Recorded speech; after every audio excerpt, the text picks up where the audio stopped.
ফিরিয়ে আনার বিষয়ে কথা বলছেন? না এইগুলি এখন টু আর্লি টু সে, কাউকে ফিরিয়ে আনার ব্যাপার কাউকে না, জনগণ ঠিক করবে। এই রেভলিউশন জনগণ করেছে এবং জনগণ ঠিক করবেন যে আগামীতে আওয়ামী লীগের ভবিষ্যৎ কী হবেন।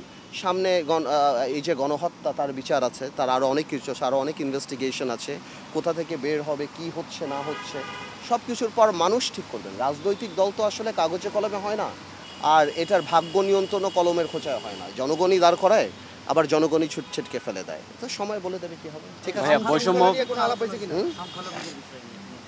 না না না, সংখ্যালঘুদের নিয়ে দিয়েও এই আলাপটা হয়নি।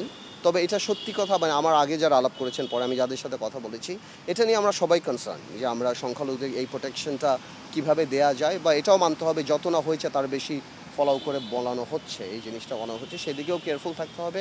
আর পুলিশ বাহিনীতেও তো দেখলাম মার্শাল্লাহ আস্তে আস্তে নেমে যাচ্ছে, তো আমি শিওর বাই টাইম ইনশাল্লাহ ঠিক হয়ে যাবে। 15 আগস্টের বিষয়ে কিছু বলা হয়েছে কিনা, শোক দিবস বা 15 আগস্ট? 15ই আগস্ট তো সার্বজনীন। 15ই আগস্টের ব্যাপারটা তো ওইভাবে যখন কথা হয়েছে, আমরা বলেছি এটা সার্বজনীন, এটা সেই রকমভাবেই করা উচিত, যতখানি রেসপেক্ট এটা পাওয়ার মতো অতখানি রেসপেক্টই জানি পায়, সেটাই বলেছি। আচ্ছা, আরেকটা বিষয় হচ্ছে বৈষম্য বিরোধী ছাত্র আন্দোলন যারা, তারা আজকেও কিন্তু শাহবাগে নেমেছিল তারা, এবং শেখ হাসিনার বিশেষ ট্রাইব্যুনালের মাধ্যমে বিচার দাবি করছে। এটাকে আসলে আপনারা কিভাবে দেখছেন? না, এখানে কোনো ব্যক্তিত্ব কথা আসেন, যারাই হত্যার সাথে জড়িত তাদেরই সবারই করতে হবে, শুধু এই না। আপনি যদি এই কথা আরম্ভ করেন শুধু, সেটা হবে কেন? হত্যার সাথে বিচার থেকে আরম্ভ করে অবৈধ যেসব সম্পত্তি হয়েছে, যা যা আছে, তা আমি মনে করি তো যারা মারা গিয়েছে তাদেরকে এই সম্পত্তিগুলো এখানে অ্যাপার্টমেন্ট বানিয়ে বা তাদেরকে রিহ্যাবিলিটেট করা যায়।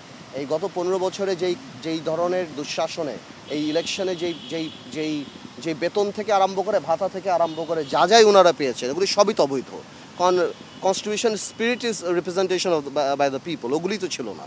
তো এই গত 15 বছরে যা করেছে সবই তো অবৈধ। আমি মনে করি এদের বিরুদ্ধে দ্রুত বিচার বলেন আপনি দ্রুত সম্পত্তি নিলাম আইন বলেন, অর্থনৈতিক রাষ্ট্রদ্রোহিতা বলেন, অনেক কিছু করার আছে। প্রশ্নটা হলো রোড ম্যাপটা দিলে আমরা বুঝতে পারবো যে এই সরকার সেটা করবে না ভবিষ্যতে কোনো গণতান্ত্রিক সরকার।